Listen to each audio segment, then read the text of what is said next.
So I've mentioned hooks in the past. But live every minute for all that is in it, the life of a pirate is short. Oh, the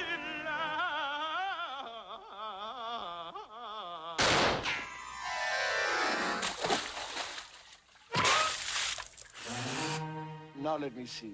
Where was I? Oh, did it? And how writers can use them as cliffhangers.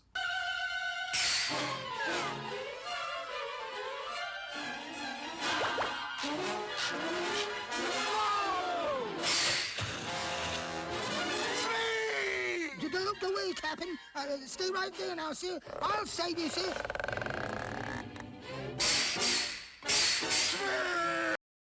By no means did I intend to devalue the purpose of having a good hook for your story, even if sometimes it feels like such a thing might not exist. To begin, how to start. I'm hungry. I should get coffee. Coffee would help me think. But I should write something first, then reward myself with coffee. Coffee and a muffin. Okay, so I need to establish the themes. Maybe banana nut. That's a good muffin. But it does lead us to wonder, what exactly makes a good hook?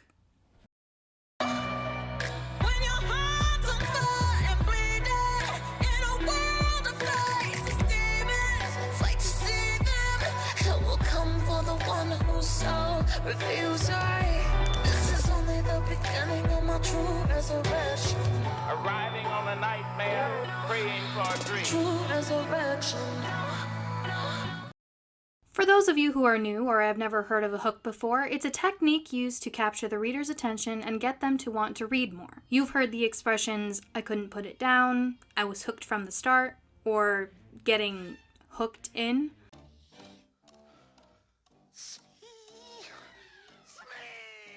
They all come from the same place. Getting the right hook for your story depends on how well the writer knows their world, their characters, and their target audience. Some hooks might be as short as the first sentence, others can be as long as a page, a prologue, or even the entire first chapter. The structure of a hook is one that leaves the reader hanging, wondering what happens next, suggesting prior circumstances later to be explained, or a mysterious secret the main character might be hiding. A hook should be in the form of an unanswered question. Some writers keep to putting them at the beginning of their books or the very end of their books to lure the reader into wanting more. The difference between a hook and a cliffhanger is cliffhangers are typically at the end, but rather than merely posing a question, i.e. subplot leads, it halts the story abruptly. Cliffhangers promise a continuing story, but sadly don't always deliver. This is why anchor series can be portrayed in a bad light if there is never any real ending. But it can depend on the author's contract with the publisher, sales, or other factors that might weigh on the writer's decision to continue their story. It can also lead to heavier consequences in their career if they are using cliffhangers as the hook to keep readers invested in buying more books, if, again, they don't deliver any substantial conclusions.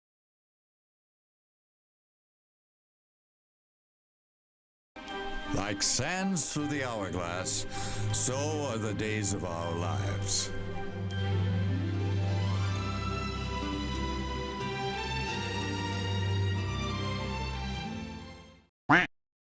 A hook, on the other hand, might be used to suggest to the reader there is more to come. Books like Hunger Games and Maze Runner and Harry Potter insinuate there has to be a sequel because they've only begun unwrapping the mysteries of their full story. The main character of any story has a goal in mind. A book ending on either a cliffhanger or a hook depends entirely on whether or not they have met their goal.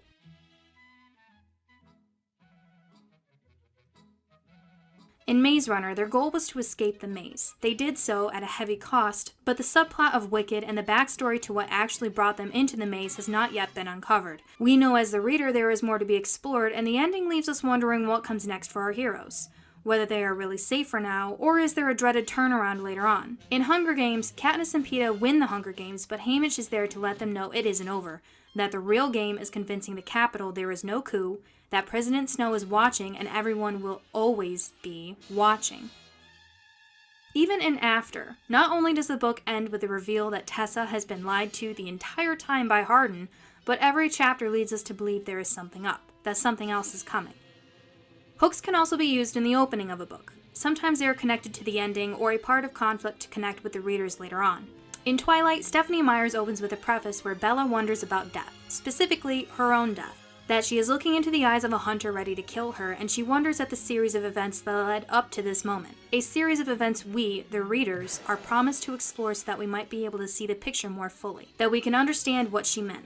It is a promise of what's to come, luring us in by curiosity.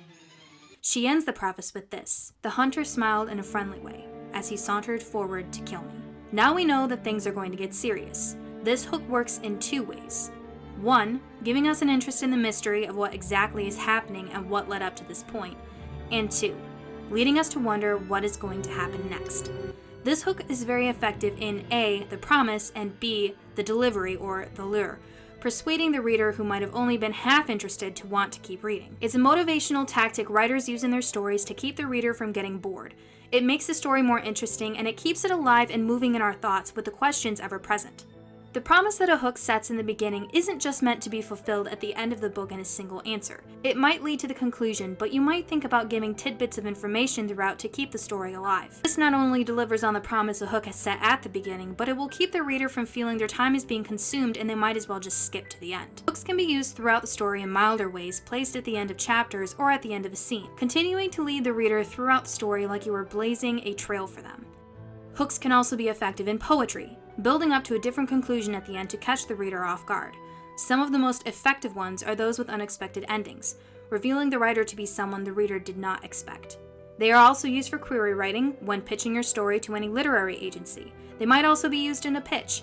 Useful hooks can grab anyone's attention into actively listening to your story. We see hooks every day, everywhere, in cinema, in advertising, in music. They are not necessarily bound to literature, but they always take the same structure and pose the same question, even if they aren't always answered.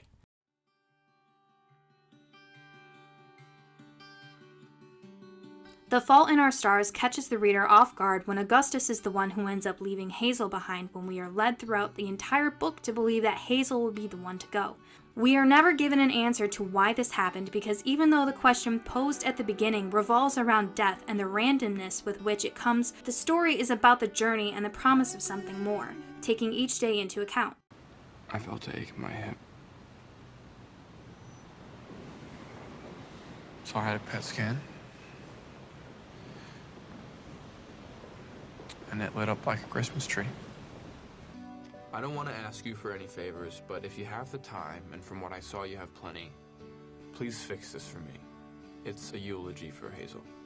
We all want to be remembered. But Hazel's different. Hazel knows the truth. She didn't want a million admirers, she just wanted one.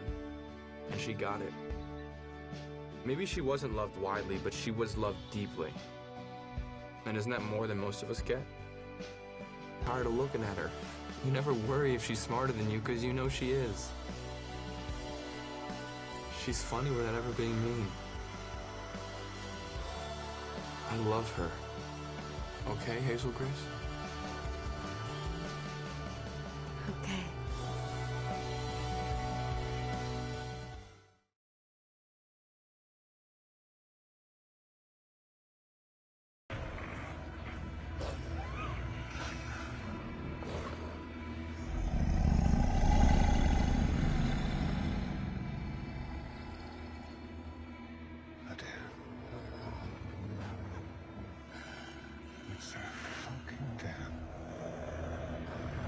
In The Grey, we aren't really told why everyone has to be picked off by wolves, why everyone is dying, and why these circumstances happened in the first place.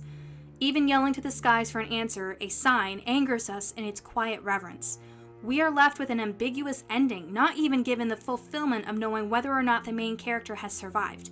We are left to assume the worst. Because even though the question was, why does this happen to good people, the answer eludes us, causing us to come to our own conclusions. It's not about the answer. It's about the fight, the journey, the day-by-day process where we are given moments of clarity to keep us moving forward rather than the satisfaction of a full picture.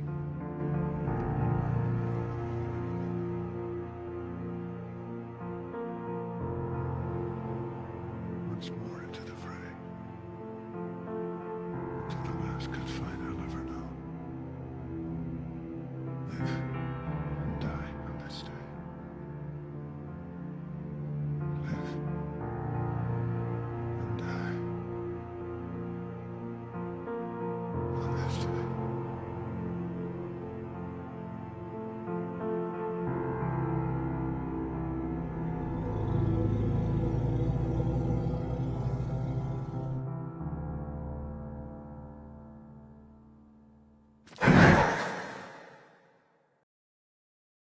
Hooks are not a requirement to writing a good story, but when a reader is hooked into reading, it can also be about the body of the story. Classics that have withstood the test of time are usually the more controversial, philosophical, and thought-provoking stories meant to question our capabilities as people, as a society. Questions that might revolve around politics or social standings, love, or even the future of our world and what it might have to offer are all things we consider from time to time. This is why writing original content has to come first from an original thought, but it presents itself the same way as a hook, a mere question.